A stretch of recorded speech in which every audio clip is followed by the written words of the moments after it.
Vamos iniciar a transmissão do nosso webinar sobre insolvência.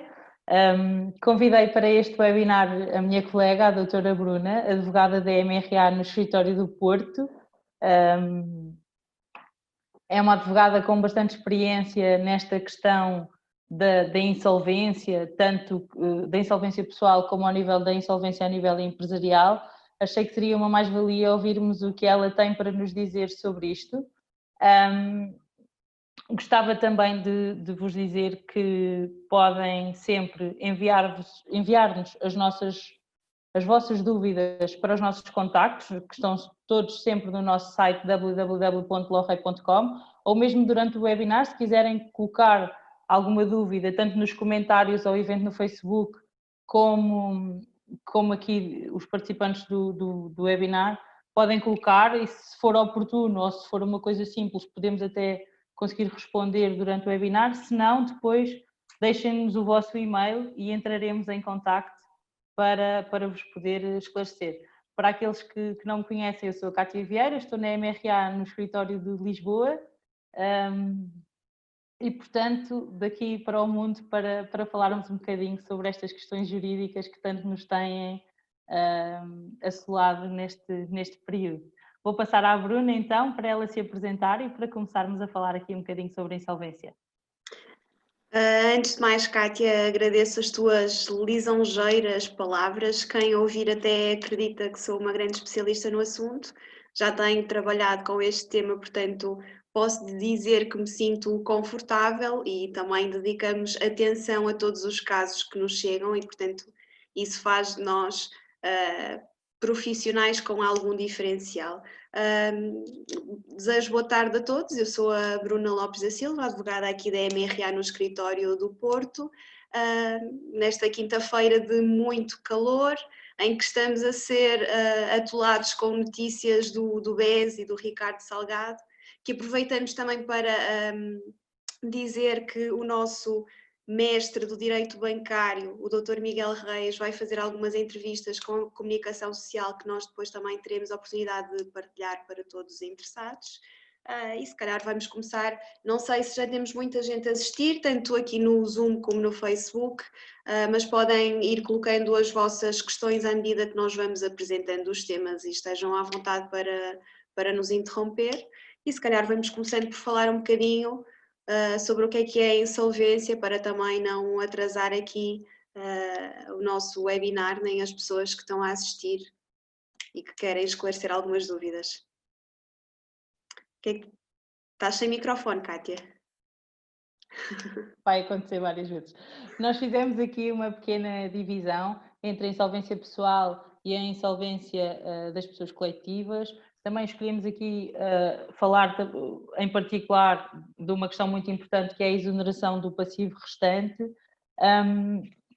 e depois também dos planos de pagamento, das dívidas às finanças e à segurança social, que são questões que nos trazem sempre bastantes dúvidas, até porque efetivamente há pessoas que só têm dívidas à segurança social e às finanças, neste caso à administração tributária, e portanto vamos falar um bocadinho sobre todos estes aspectos. Vamos começar pela insolvência pessoal, não é, Bruna? Exatamente, se calhar primeiramente é melhor clarificar o que é insolvência e qual é este conceito, porque isto é uma palavra que nós ouvimos todos os dias, que as pessoas estão cansadas de ouvir e de ver nos noticiários, mas se calhar não percebem muito bem qual é a dimensão e o significado. A insolvência é, no fundo, um processo de execução universal de bens e que tem como finalidade a satisfação dos créditos dos credores, ok? Portanto, a partir do momento que as pessoas têm algum rendimento ou alguns bens, esses bens vão ser absorvidos pela massa insolvente com a finalidade de pagar todas as dívidas, ok? Então, nós vamos começar aqui pela insolvência pessoal, que é dedicada a pessoas singulares, que são pessoas físicas como nós, digamos assim, não vamos Vamos tentar não usar conceitos extremamente jurídicos aqui para todos perceberem daquilo que estamos a falar. Portanto, a insolvência pessoal é indicado para pessoas singulares e que se encontrem em situação económica difícil e que estejam perante a manifesta capacidade de cumprimento das suas obrigações, ok? Não sei se queres acrescentar alguma coisa, Kátia. Não. Vai-me interrompendo quando tu quiseres. Não, podes seguir. Aqui no caso das insolvências pessoais, podemos seguir e optar por dois caminhos, que são a exoneração do passivo restante ou optar pelo plano de pagamentos, com a apresentação à insolvência com plano de pagamentos. Eu vou começar por falar pela exoneração do passivo restante porque é a hipótese mais apetecível para um devedor que se apresenta à insolvência. Porquê?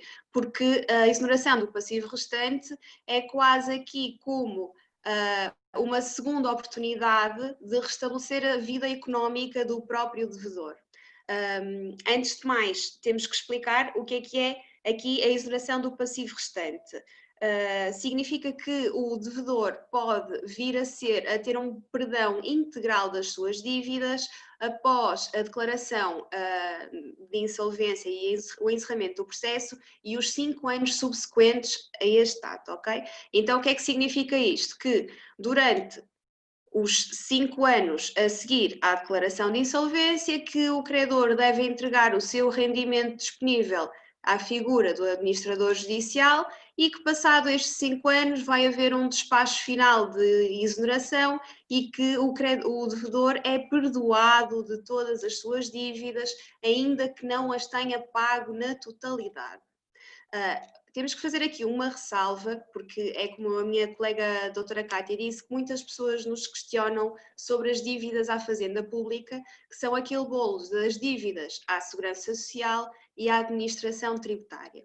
Estas dívidas efetivamente não podem entrar aqui no perdão integral e não são perdoadas no âmbito do passivo restante, mas tem aqui um pequeno benefício, que é os devedores que se apresentam à insolvência e que pedem a exoneração do passivo restante e que essa mesma é deferida e que durante os 5 anos eles estão a entregar o rendimento disponível ao administrador de insolvência, eles não podem ser penhorados nem pela Segurança Social, nem para a Administração Tributária, está bem?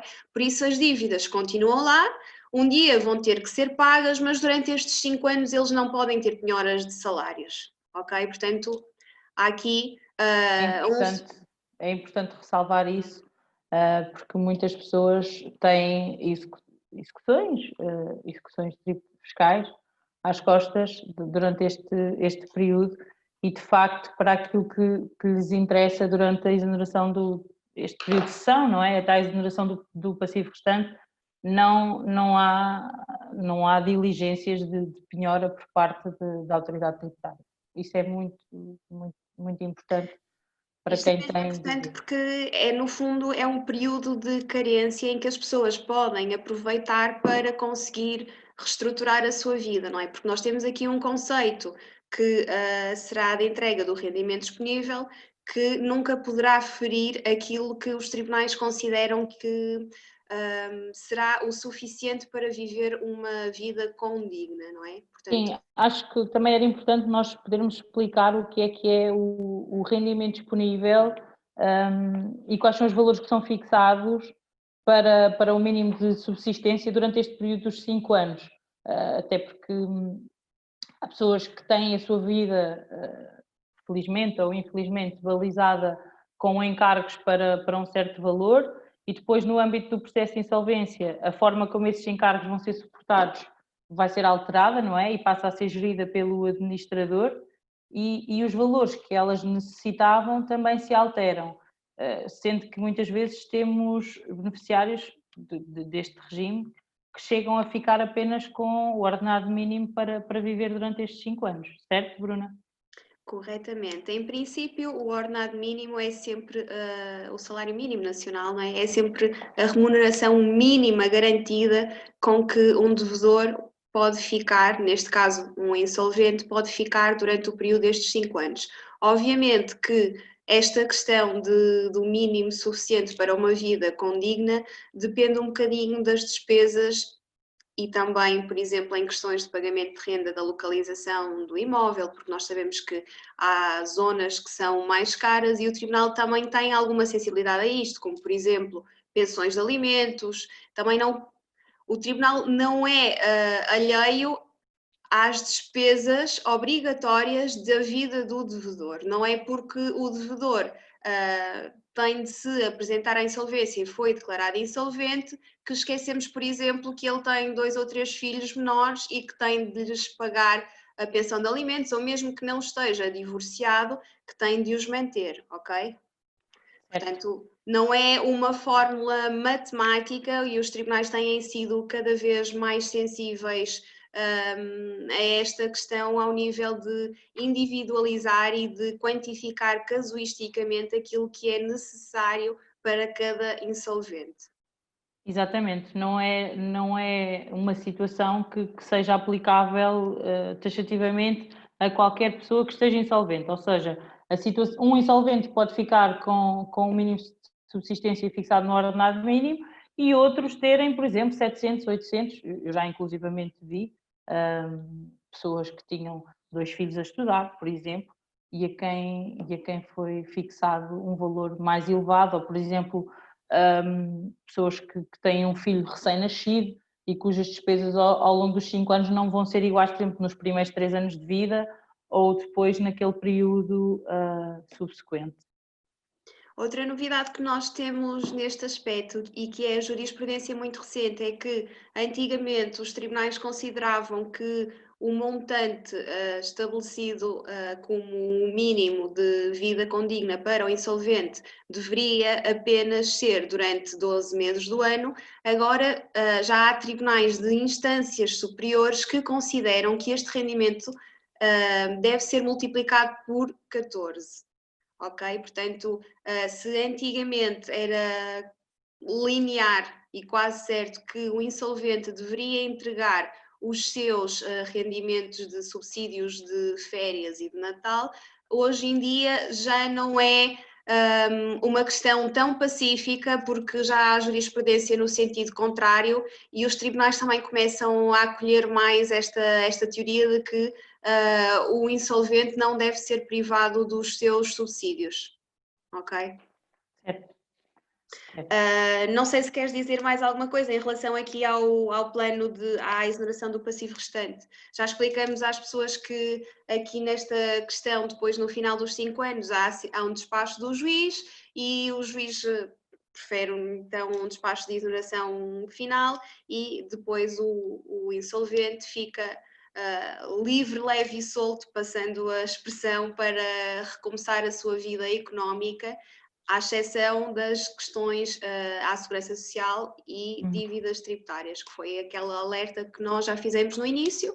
O benefício que tem com a exoneração do passivo restante é mesmo a suspensão das penhoras durante o período destes 5 anos, mas é importante perceber que estas dívidas terão de ser pagas, ou mediante negociação de algum acordo, mas nunca serão integralmente perdoadas, como acontece a todos os outros credores. E então, quando não optamos aqui por este caminho, não é, do período de cessão, qual é a outra opção que nos resta? Já falámos aqui do plano de pagamentos, não explicámos o que era, se calhar este caminho não é tão frequente, mas é uma possibilidade também, certo, Bruna?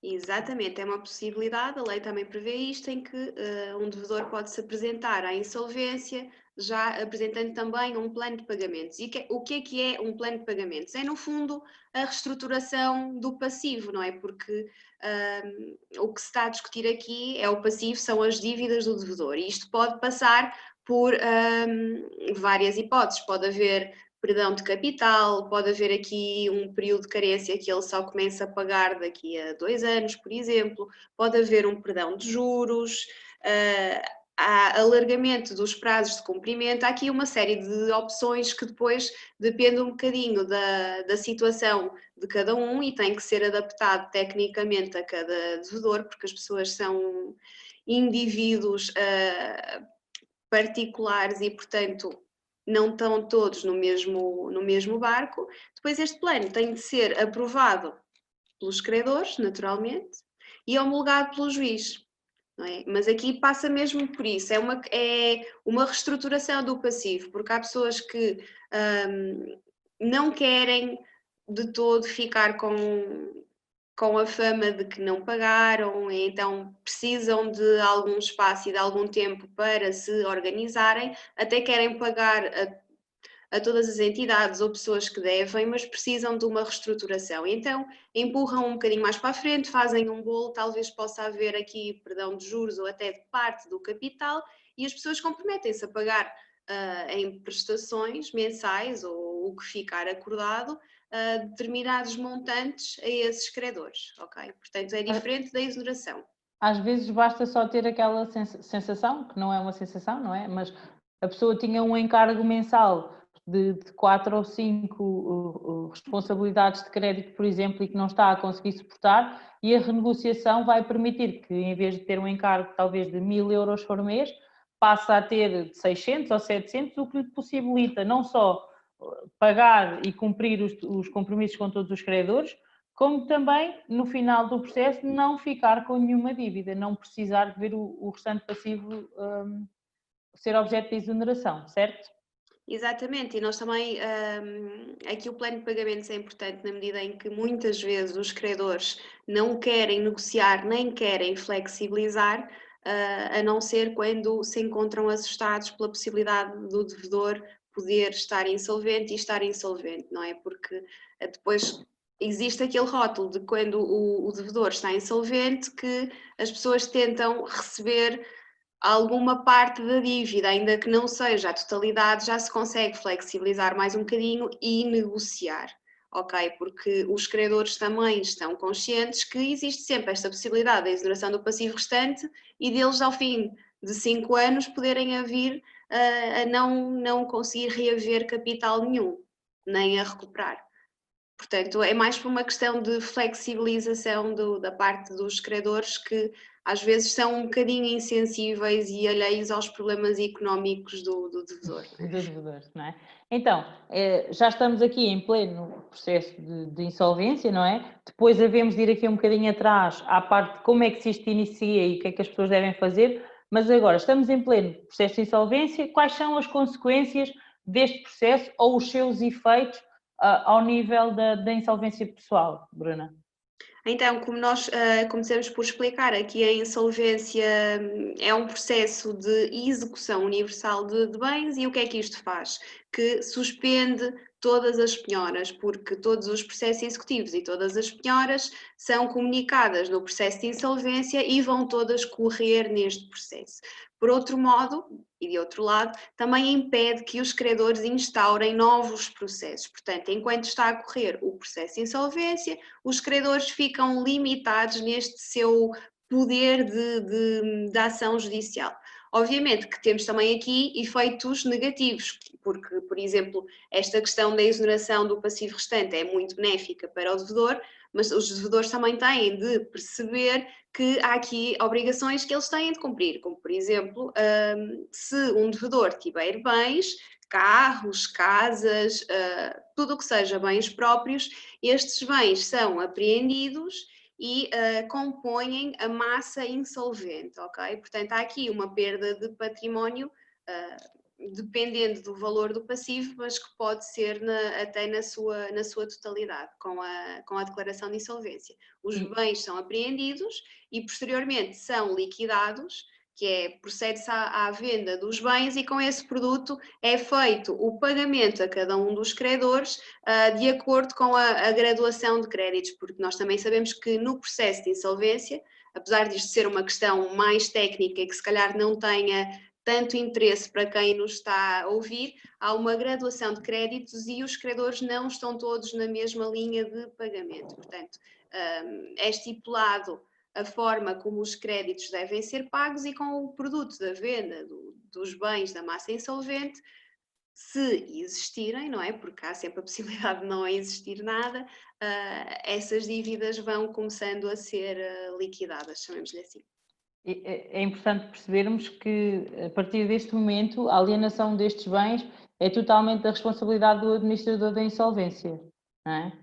Portanto, deixa de ser o devedor, neste caso o insolvente, que pode dispor livremente sobre o seu património para que este, em virtude da apreensão e da integração na massa insolvente, passe a ser exclusivamente alienado pelo administrador de insolvência, certo? Corretíssimo. O que se passa aqui é mesmo isso, o devedor, quando se apresenta à insolvência, dá uma lista daquilo que serão os seus créditos e o seu passivo, também explica um bocadinho quais são os seus rendimentos e as suas despesas, e depois da declaração de insolvência é fixado na própria sentença um mínimo que o insolvente poderá dispor daquilo que pode ser, por exemplo, o seu salário, e tudo o resto é entregue ao administrador de insolvência, que fará então esta gestão e deixa de ser da responsabilidade do insolvente, por exemplo, pagar aos seus credores. Isso é da plena incumbência do administrador judicial. Certo. Então, e agora, voltando aqui ao início, como é que nós podemos iniciar um processo de insolvência? O que é que as pessoas que pensam que poderão estar nesta situação, o que é que elas devem fazer? Não é? Isto é um processo completamente judicial, ele corre nos tribunais, e o que é que nós aconselhamos, Bruna? O que nós aconselhamos é, primeiramente, obviamente, por isto ser um processo judicial, a consultarem o seu advogado ou um advogado de confiança. Porquê? Porque as pessoas até podem ter outras soluções que não sejam a insolvência. Há, por exemplo, o PEAP, que está relacionado também com a reestruturação do passivo sem a declaração de insolvência, e, portanto, tem de ser adequado, a solução tem de ser adequada a cada devedor. As pessoas devem consultar o seu advogado, até porque isto é um processo judicial e, portanto, é obrigatória a sua constituição. O colega que for nomeado para estes processos, obviamente que os vai estudar com toda a cautela e vai entregar, se for o caso de pedir a declaração de insolvência de determinado devedor, vai entregar um requerimento no tribunal. Obviamente que este requerimento tem de cumprir requisitos a nível técnico, que também não me parece pertinente que estejamos agora aqui a esmiuçar, mas quem quiser ouvir mais sobre isso também nos pode questionar, ou aqui no Zoom ou então no Facebook, nós também vamos acompanhando, e se virem que é pertinente e querem mesmo saber o que é importante para serem declarados insolventes, também vamos explicar isso a nível técnico, mas tem basicamente a ver assim num nível muito simples e o mais básico possível e com a linguagem menos jurídica, uma pessoa que tenha mais passivo do que ativo e que não esteja em capacidade de cumprir as suas obrigações, em princípio estará insolvente e pode apresentar-se à insolvência. Olha, Bruna, e quais são os documentos que nós normalmente pedimos a quem nos procurar para assim, normalmente, ou seja, em termos iniciais, quando a pessoa acha que poderá estar nesta situação, qual é a documentação que nos deve entregar para que nós possamos fazer uma primeira apreciação? Para uma primeira apreciação, se calhar tem a ver com todas as, tendo processos judiciais, por exemplo, trazer todas as notificações que tiver para ser também feita uma análise do passivo que já está em contencioso, um mapa de responsabilidades bancárias atribuídas e obtidas no Banco de Portugal, porque o Banco de Portugal dispõe de uma plataforma onde todos os créditos, ainda que sejam créditos pessoais, são comunicados, e, portanto, através desse mapa de responsabilidades nós conseguimos perceber qual é o volume de crédito a que o devedor ou a pessoa que nos contacta acedeu, e também qual é o crédito que já está em cumprimento, ok?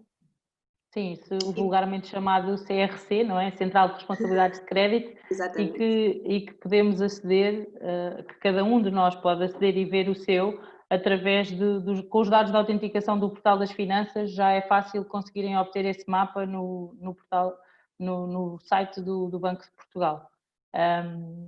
Normalmente essas são as coisas que pedimos inicialmente, ou então, pelo menos a lista de todas as responsabilidades que tenham, os papéis do crédito da casa, do crédito do carro. É isso que às vezes nos perguntam, tem que levar os papéis do crédito da casa, do crédito do carro?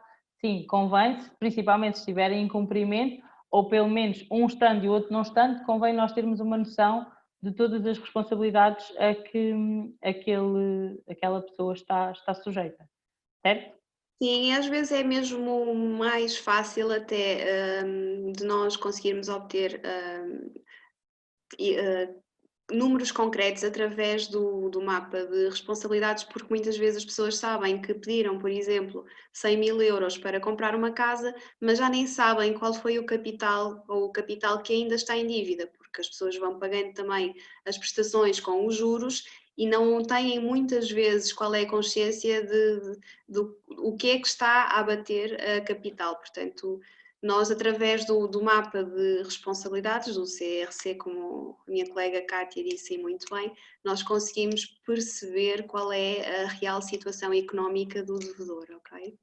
Mas obviamente que há aqui alguns aspectos que nós, confirmando-se a situação de insolvência, precisamos para entregar o requerimento no tribunal, como são, por exemplo, certidões de nascimento, se o devedor for casado, certidão de casamento, certifica o certificado de registro criminal para o caso, por exemplo, da exoneração do passivo restante, porque também é preciso ter consciência que esta figura não é possível estar sempre a ser requerida e a lei impõe aqui um prazo de 10 anos, creio eu, que não pode ser, corrija-me se eu estiver errada, Kátia, mas que os devedores não podem pedir novamente a exoneração do passivo restante sem passar este período, não é? E obviamente, porque senão todos nós estávamos constantemente a criar dívidas e pedíamos a exoneração do passivo restante e ao fim de 5 anos ficávamos novamente aptos para voltar a fazer a mesma coisa e também não é isso que o direito e o Estado pretende, nem é esta a ideia dos tribunais. A exoneração do passivo restante serve mesmo para dar uma segunda oportunidade ao devedor que, por um ou outro motivo na sua vida, teve restrições a nível económico que não eram expectáveis à data que ele contraiu determinados créditos ou determinadas dívidas. Certo, exatamente. Bem, em relação à insolvência pessoal, acho que já abrangemos aqui um bocadinho dos Também não temos aspectos. aqui perguntas no Facebook, portanto. Acho que não. Acredito Os que. aspectos que são mais transversais, acho que estamos em condições de passar aqui para a parte das empresas, até para percebermos aqui algumas diferenças, não é? Nomeadamente ao nível da exoneração do passivo restante, temos aqui algumas diferenças muito específicas naquilo que diz respeito às pessoas coletivas, não é, Bruna? Exatamente, a insolvência, no caso das pessoas coletivas, não deixa de ser na mesma uma execução universal de bens, por isso a esse nível é similar à insolvência das pessoas Singulares. singulares, começa mais ou menos da mesma forma, obviamente que nas empresas, por estarem obrigadas a outro tipo de contabilidade, são necessários outros documentos quando se apresenta o requerimento no tribunal, continua a ser um processo judicial e, portanto, é obrigatório a constituição de mandatário.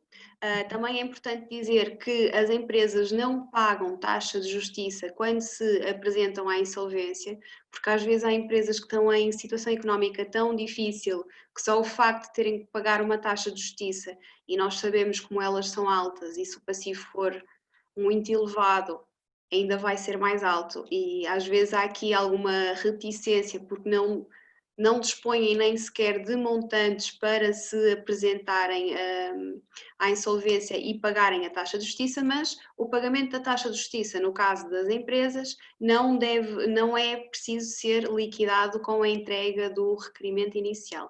Com os particulares, nós não falamos sobre isso, mas obviamente que quando nos chegam potenciais clientes e pessoas nesta situação, nós fazemos uma análise e se percebermos que a pessoa pode ter apoio jurídico para não pagar esta taxa de justiça inicial, obviamente que também encaminhamos a documentação nesse sentido para requerer à Segurança Social, no caso, obviamente, de ser possível, não é? Porque ainda que um devedor tenha muitos bens e se estiver em situação económica difícil, infelizmente a Segurança Social não consegue fazer esta análise e acha que quem tem uma casa e um carro já é rico, então não precisa de ajuda para pagar as taxas judiciais, ainda que seja para se apresentar à insolvência.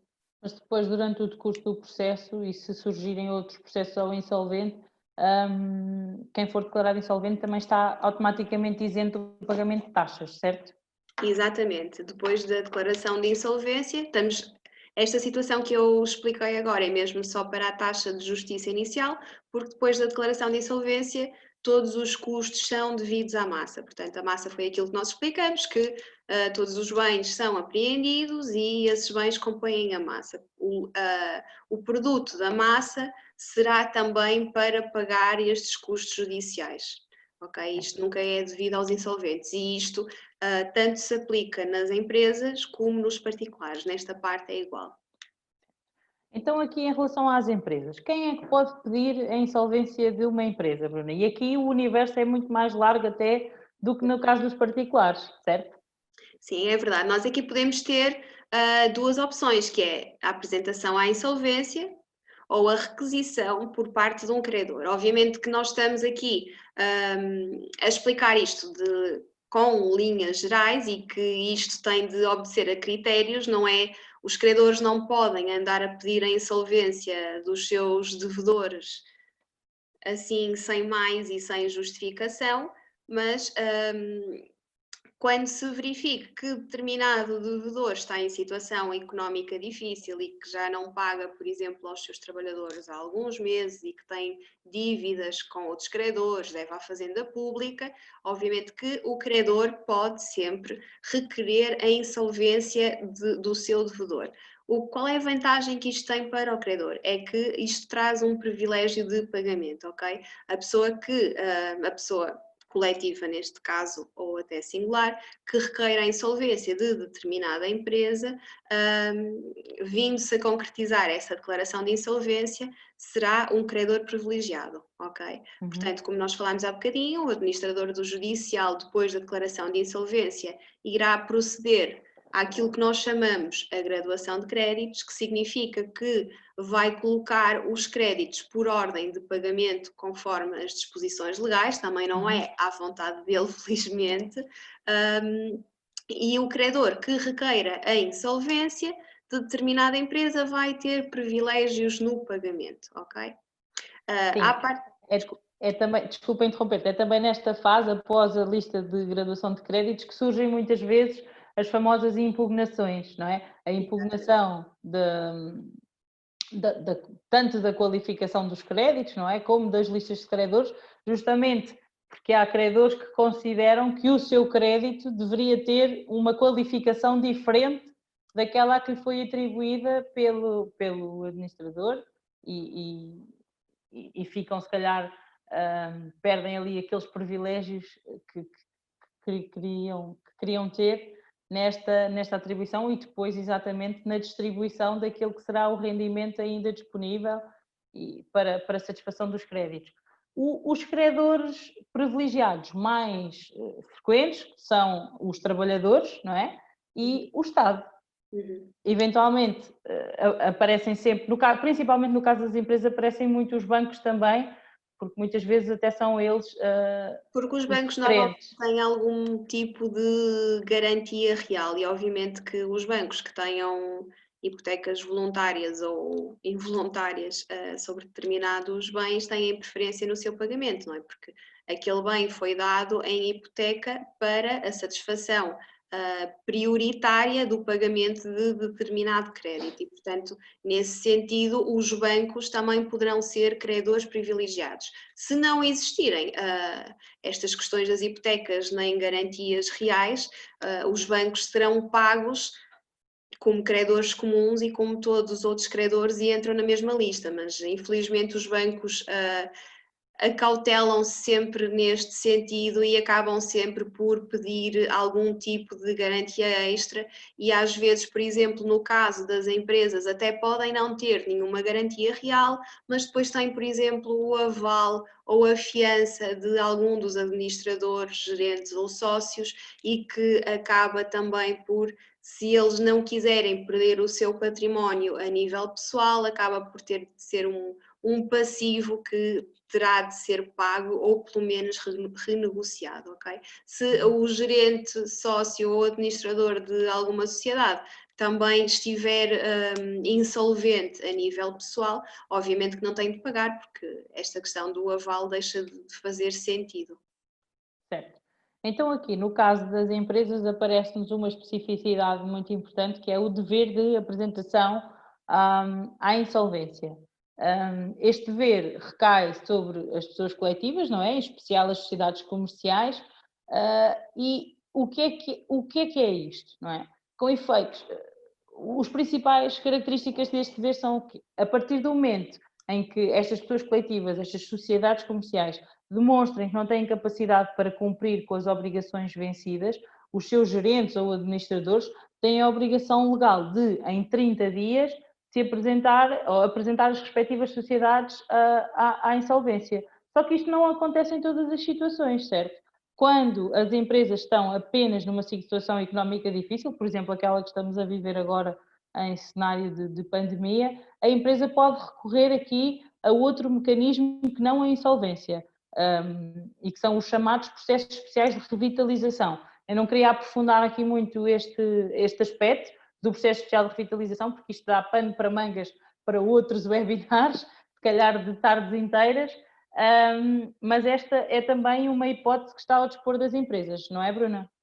Sim, é verdade. A par da insolvência temos os designados em sigla por PERs, e que as pessoas conhecem muito por PERs, que é, no fundo, são planos de reestruturação de passivo. E o que se faz aqui é, a empresa não é declarada insolvente, no PER não querendo entrar, como disse a minha colega a doutora Cátia, por grandes pormenores, mas o PER tem de ser aprovado por 2/3 dos credores, portanto, e aqui no PER 1 euro corresponde a um voto a nível de crédito, portanto os créditos são todos estão já em euros e cada euro é convertido em votos e tem de haver aqui uma aprovação.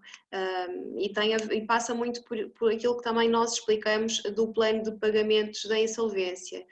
São figuras distintas porque não há uma declaração de insolvência da pessoa coletiva, mas passa muito por reestruturação de crédito, perdão de capital, período de carência que pode ir até 2 anos, perdão de juros, é mesmo uma reestruturação do passivo, porque determinada pessoa coletiva pode considerar que, por exemplo, neste caso atípico da pandemia, ficou com o trabalho bastante limitado, mas é expectável que daqui a 1 ano ou daqui a 2 anos esteja a trabalhar em força toda e que seja capaz de cumprir todas as suas obrigações. E então o que se faz é, nesse caso, apresentar um plano especial de revitalização, em que vem discriminado qual é a intenção e qual é o plano, a sugestão de plano de pagamentos de determinado devedor, que pode, por exemplo, sugerir que os créditos sejam pagos depois do período de carência de 2 anos e que até nem haja perdão nenhum de capital, só precisa mesmo desta flexibilização e de que não hajam, porque neste caso aqui todas as dívidas que sejam anteriores ao PER também não podem ser executadas desde que o PER seja cumprido, obviamente, não é? E portanto tem aqui uma margem de 24 meses que pode permitir a reestruturação de uma empresa que seja viável, ok? Portanto, não podemos esquecer que não é só empurrar com a barriga. O PER tem de ser um mecanismo estruturado e estudado e adaptado à situação de cada pessoa coletiva. E essencialmente execuível, para que essa viabilidade das empresas seja uma realidade, não é? Não vale a pena estar a negociar um PER e a passar por todo esse procedimento e depois a empresa não tem a mesma viabilidade para o conseguir cumprir. Em relação aqui às consequências e aos efeitos das insolvências nas empresas, temos aqui duas consequências, assim, em grupo geral, não é? A liquidação e a dissolução e a extinção da empresa insolvente. E se calhar aqui por causa desta consequência da dissolução e extinção definitiva da sociedade, é que também não encontramos a figura da exoneração do passivo restante na parte empresarial, não é, Bruno? Nós há bocado falávamos um bocadinho sobre isto, discutíamos aqui um bocadinho esta questão, as pessoas vivem, as empresas não. Não fará grande sentido pedir a exoneração do passivo restante aqui nas empresas, porquê? Porque o processo de insolvência numa empresa comporta, como tu disseste e muito bem, a fase da liquidação, que é exatamente igual aos particulares, apreendem-se todos os bens da empresa, esses bens compõem a massa insolvente será vendida e posteriormente o produto dessa venda será entregue então conforme aquilo que terá ficado definido na graduação de créditos aos credores, ok?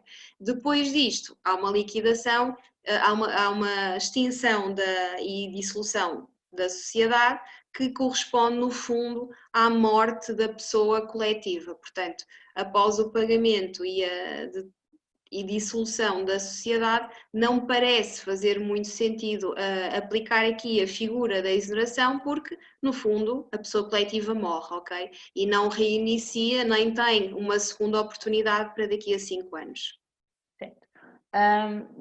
Em virtude destas consequências da liquidação e da dissolução. Deixa-me só aqui fazer um pequeno apontamento, Kátia, porque eu não sei se nós clarificamos perfeitamente. Nós falamos aqui que as insolvências das pessoas coletivas poderão ser requeridas, também falamos da questão do PER e estávamos a falar daquele dever legal da apresentação que tu explicaste e muito bem, e que o incumprimento, eu creio que ainda não falamos, mas se falamos, pronto, as pessoas vão ouvir mais 2 minutinhos sobre isso, que a violação desse dever legal de apresentação à insolvência pode culminar com um processo crime, por exemplo, dos administradores e gerentes das pessoas coletivas. Porquê? Porque há a qualificação, ou poderá haver a qualificação da insolvência como culposa, e esta insolvência culposa origina um processo crime por parte das pessoas que têm poder de decisão dentro da sociedade, que neste caso serão gerentes e administradores, dependendo da composição da sociedade e do tipo de sociedade. Portanto, há que ter alguma atenção e algum cuidado para evitar problemas jurídicos em questões penais que são totalmente dispensáveis e com alguma diligência totalmente evitáveis, ok? Pode trazer também consequências a nível pessoal.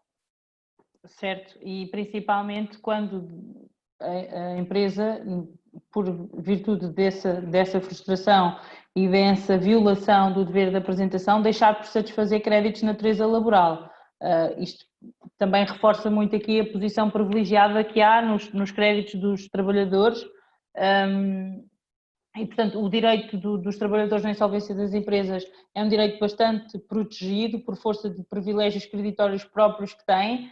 Os trabalhadores têm direito a receber os seus créditos resultantes dos salários, dos subsídios de férias, de Natal, refeição, compensações, indenizações, e isto é um bolo que tem prioridade face a todos os outros credores. Normalmente, quando não conseguem obter a satisfação dos seus créditos, acionamos, através do administrador, o Fundo de Garantia Salarial. Costumamos dizer que este fundo tarda, mas não falha. Às vezes há muitas situações de funcionários que tiveram mais de 1 ano à espera, mas normalmente entre 12 a 18 meses o fundo consegue cumprir e fazer-se substituir aquilo que era a obrigação do empregador e não deixar o trabalhador sem aquilo que lhe era devido. Muitas vezes, e naquelas insolvências mais famosas, voltando aqui um bocadinho atrás, também à fase da liquidação, da apreensão das máquinas, dos edifícios, nós vemos aquelas vigílias dos trabalhadores dia e de noite à porta das empresas para impedir que alguém lá entre e que tire as máquinas e que lhes retire os meios para poderem trabalhar, mas a verdade é que no âmbito do processo de insolvência eles não são esquecidos, às vezes não conseguimos que recuperem os créditos no valor a que efetivamente teriam direito com uma cessação do contrato fora de um processo de insolvência, mas o fundo ainda assim consegue abranger um valor considerável e não deixar estas pessoas numa situação complicada.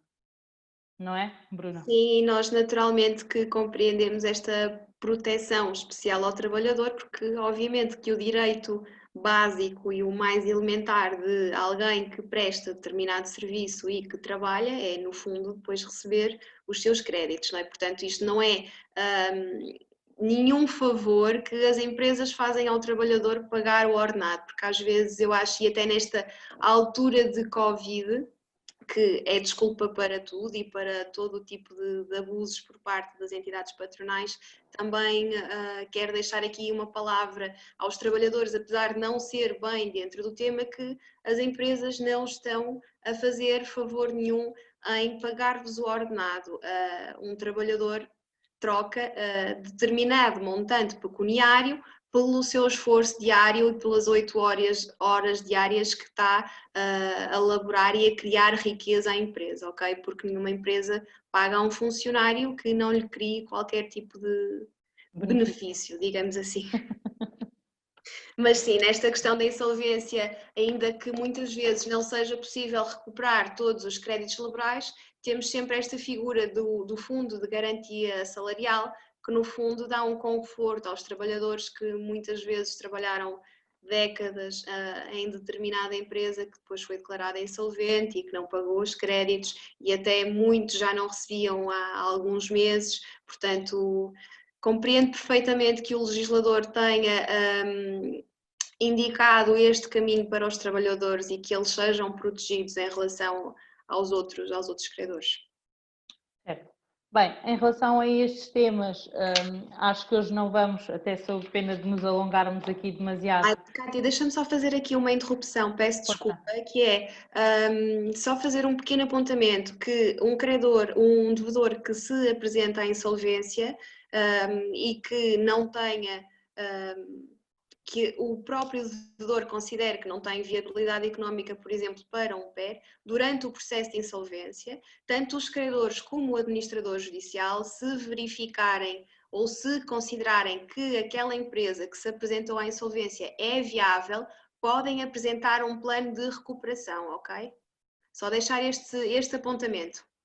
Sim, a qualquer momento é possível revitalizar esta empresa e torná-la, tirá-la desta situação, não é? Portanto, credores nesta situação, não atirem a toalha ao chão, contactem um advogado porque pode ser possível receberem a totalidade dos vossos créditos e até conseguirem aqui entrar numa nova fase de negócio e revitalizar determinada empresa. Sim, é verdade. Portanto, hoje não vamos falar mais sobre estes aspectos, estamos sempre à disposição através dos nossos meios que estão todos indicados no nosso site www.lorrei.com. A MRA está em diversos sítios do país e do mundo. É uma sociedade de advogados que trabalha maioritariamente à distância, principalmente nestas situações de pandemia, mas até já o fazíamos antes e, portanto, estamos completamente preparados. Inclusive no nosso site tem um chat em que está sempre um advogado online para poder de imediato sugerir ou encaminhar as vossas dúvidas. Nós temos profissionais de todas as áreas, a nossa equipa é multidisciplinar e, portanto, independentemente da área da vossa dúvida, vai haver sempre alguém disponível para vos responder. Queria só agradecer-vos por estarem connosco este bocadinho, agradecer principalmente à Bruna, que é sem dúvida uma expert nesta matéria e que falou aqui de forma muito clara, aflorou estes aspectos da situação de insolvência. A mensagem mais importante, sejam credores, sejam devedores, sejam trabalhadores, se tiverem dúvidas sobre esta matéria, contactem o advogado da vossa confiança, se não tiverem um advogado da vossa confiança, contactem um advogado, acedam ao sistema até de acesso ao direito, ao benefício do apoio judiciário, nem que seja na modalidade de consulta jurídica, porque efetivamente há sempre profissionais qualificados para vos ajudarem e é a eles que devem recorrer. Desejo a todos uma ótima tarde e espero encontrar-vos por aí, não é, Bruna?